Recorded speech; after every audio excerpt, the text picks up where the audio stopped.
अरे भैया, बाहर इतनी तेज बारिश हो रही है, पर हमें आप पर पूरा भरोसा था कि इस बारिश में भी आपने अच्छा बंदोबस्त किया होगा, इसलिए मैं अपने पूरे परिवार के साथ आया हूँ। अरे भाई साहब, हम औरों की तरह गरीब थोड़े ना, जो घर में बीवी की लाश रखे। अरे तो पैसे ज्यादा कमाया होता तो इस बारिश की वजह से अंतिम संस्कार न रुका होता। पर हमें क्या, हमने तो पूरी व्यवस्था कर रखी है अपनी बेटी के नामकरण की। छत पर चलिए, वहीं पर खाने का इंतजाम है। एक तरफ जहां अमीर परिवार ने बारिश में भी पार्टी को एंजॉय किया और मेहमानों ने अच्छे से खाना खाया, तो वहीं दूसरी तरफ गरीब परिवार में मातम छाया था। पापा, बाहर बारिश का पानी भर गया है, अब माँ का अंतिम संस्कार कैसे होगा? बारिश इतनी तेज थी कि हर जगह पानी भर गया था और गरीब बाप के पास इंतजार करने के अलावा कुछ नहीं था। थोड़ी देर बाद बारिश रुकती है, जिसके बाद वो अपनी पत्नी का अंतिम संस्कार करता है। अब कुछ दिन बीत जाते हैं, दोनों बेटियां स्कूल जाने लगती हैं, तो दूसरी तरफ बूढ़ा बाप अपने छोटे बेटे को अपने साथ काम पर ले जाता है और काम करता है। अब देखते ही देखते कई साल बीत जाते हैं। शीला, आज तुम स्कूल के लिए तैयार नहीं हुई? पापा, दीदी अब से स्कूल नहीं जाना चाहती। क्या स्कूल नहीं जाना चाहती? पर क्यों शीला? पापा, अब राजू बड़ा हो रहा है, उसके स्कूल जाने का समय है। मैंने 10वीं पास कर ली, अब मुझे आगे नहीं पढ़ना बल्कि काम करके आपकी मदद करनी है। मैं स्कूल के साथ सिलाई भी सीखती थी और अब मुझे इतनी सिलाई आ गई है कि गांव में लोगों के कपड़े सिल सकूं और आपकी मदद कर सकूं। इसका मतलब अब से दीदी की तरह मैं भी स्कूल जाऊंगा। पापा, अब मैं बड़ी हो गई हूँ, मुझे आपका साथ देना है, इसलिए मैं घर में रहूंगी। जब मेरे भाई बहन स्कूल से घर आएंगे तो मैं माँ की तरह उनका ख्याल रखूंगी। अपनी बेटी की इतनी समझदारी वाली बात सुनकर बूढ़े बाप की आंखों में आंसू आ जाते हैं और वो अपनी बेटी की बात मान लेता है, जिसके बड़ी बेटी घर में ही रहकर सिलाई करके घर चलाती है और जब सब थके हुए घर आते हैं तो उनको खाना बनाकर खिलाती है। अब कुछ समय बाद, काजल, मैंने तुझे मना किया था ना पापा से पैसे लेने के लिए, मैं तेरी कॉलेज का खर्चा उठा तो रही हूँ।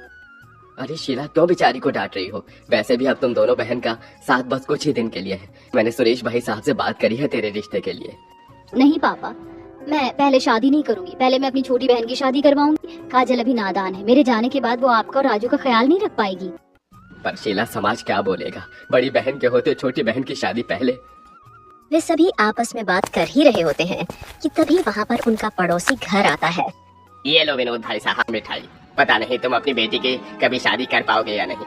मेरी बेटी तेरी छोटी बेटी के बराबर, पर देख, मेरे समझदार बेटों ने अपनी शादी न करके पहले अपनी बहन की शादी करने का फैसला लिया है और मैं उनके इस फैसले से बहुत खुश हूँ। अगर तेरा बेटा भी बड़ा होता तो आज तेरी थोड़ी मदद हो जाती। वैसे ये मिठाई मेरी बेटी का रिश्ता लगने की खुशी में है, ले। अमीर पड़ोसी मिठाई के साथ साथ ताने भी दे देता है, जिसके बाद बाप को बहुत बुरा लगता है। अपनी बेटी की बात मानकर छोटी बेटी के लिए रिश्ता देखता है। भाई साहब, हमें आपकी लड़की तो बहुत पसंद है, पर शादी में कुछ लेन देन भी होता है। माँ, मैंने तुम्हें कहा था ना, मैं दहेज के सख्त खिलाफ हूँ। विपिन, मैं दहेज नहीं मांग रही, पर शादी में खर्च तो करना ही पड़ेगा ना। हमारे भी रिश्तेदार हैं भाई साहब, आप हमें 1 रुपए दहेज मत दीजिए, पर बारातियों का स्वागत अच्छे से करना, उनकी विदाई अच्छे से करना, शादी की अरेंजमेंट अच्छी होनी चाहिए और बहू को सोना भी बना कर देना, साथ में मेरे बेटे को एक बाइक भी, ताकि जब हमारे मेहमान आए तो कोई हमारा मजाक ना बना पाए। समाज में रहना है तो समाज के अनुसार चलना पड़ता है। आप सही कह रही है बहन। तो फिर ठीक है, 2 महीने बाद हम शादी की तारीख डाल देते हैं। क्या 2 महीने बाद? पर उस वक्त तो काफी बारिश होती है। तो क्या हुआ भाई साहब, शादी तो करनी ही है ना। बेटी का रिश्ता एक अमीर परिवार से आया था, इसलिए वो उसे मना नहीं करना चाहता था, इसलिए वो शादी के लिए हाँ कर देता है, जिसके बाद उसे शादी की चिंता होने लगती है और एक दिन उसका पड़ोसी उससे आकर मिलता है। विनोद भाई साहब, मैंने सुना है तुमने अपनी हैसियत से बड़े घर में रिश्ता किया है।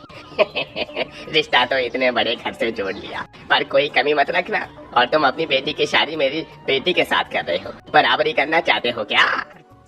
नहीं अशोक भाई साहब, आप कहाँ मैं कहाँ, वो तो लड़के वालों की डिमांड पर हुआ है। उन दोनों की बात बड़ी बेटी सुन लेती है, जो उसे काफी बुरा लगता है और उस दिन के बाद से वो भी ज्यादा कपड़े सिलने लगती है और बाहर जाकर दूसरे दुकानों से भी कपड़े मांग कर लाती है और उन्हें रात भर बैठकर सिलाई करती है। अपनी बेटी को इतना मेहनत करते देख बाप खुश होता है और उसके बाद बैंक जाकर कुछ पैसे लेकर आता है। बारिश शुरू हो जाती है। उनकी छत काफी पुरानी थी, इसलिए वो टपकने लगती है। पापा, मेरी शादी इस बारिश में कैसे होगी? हमारा तो घर भी ठीक नहीं है। अरे बेटा, तू इतनी चिंता क्यों करती है? तेरा बाप अभी जिंदा है। मैं जा रहा हूँ बैंक अपनी एफडी तोड़वाने और LIC के भी पैसे आए हैं, तू फिक्र मत कर। हाँ काजल, तू चिंता मत कर। मेहमानों के लिए मैं अपने हाथों से कपड़े बना रही हूँ, उन्हें विदाई में दूंगी ताकि कोई तुझे ताना ना दे सके। और रही घर की बात, तो मैं कमा रही हूँ ना, घर की मरम्मत मैं करवाऊंगी। अपनी बेटी की इतनी बड़ी बड़ी बातें सुनकर बाप का सर गर्व से ऊंचा हो जाता है, जिसके बाद वो बारिश में ही बैंक जाकर अपनी AFD छुड़वा लेता है। और दूसरी तरफ गरीब बेटी काफी मेहनत करके अपने पैसों से घर की छत की मरम्मत करवाती है, तो गरीब पिता उन पैसों से अपनी बेटी के गहने बनवाता है। पर ज्यादा बारिश होने के कारण घर में पानी आ जाता है। शीला, तूने छत तो ठीक कर ली, पर हमारा घर तो गड्ढे में है। बारिश का सारा पानी घर में आ गया। अगर शादी वाले दिन ऐसा हुआ तो मैं मेहमानों को कहाँ बैठाऊंगा? अशोक भाई साहब, मैंने अपनी बेटी की शादी के लिए बैंक्वेट बुक किया है। उन्हें तो कोई दिक्कत नहीं होगी, पर मेरी बेटी के फेरे कैसे होंगे इस बारिश में? किससे कर्ज लूं? पापा, आप फिक्र क्यों करते हैं? मेरी बहन के फेरे इस बारिश में ही होंगे। इतना बोलकर दोनों बाप बेटी जाते हैं और बेटी टेंट वालों से बात करके घर के लिए कुछ पन्नी लेकर आती है। तो गरीब पिता कुछ पैसे उधार लेके एक बाइक निकलवा कर लाता है।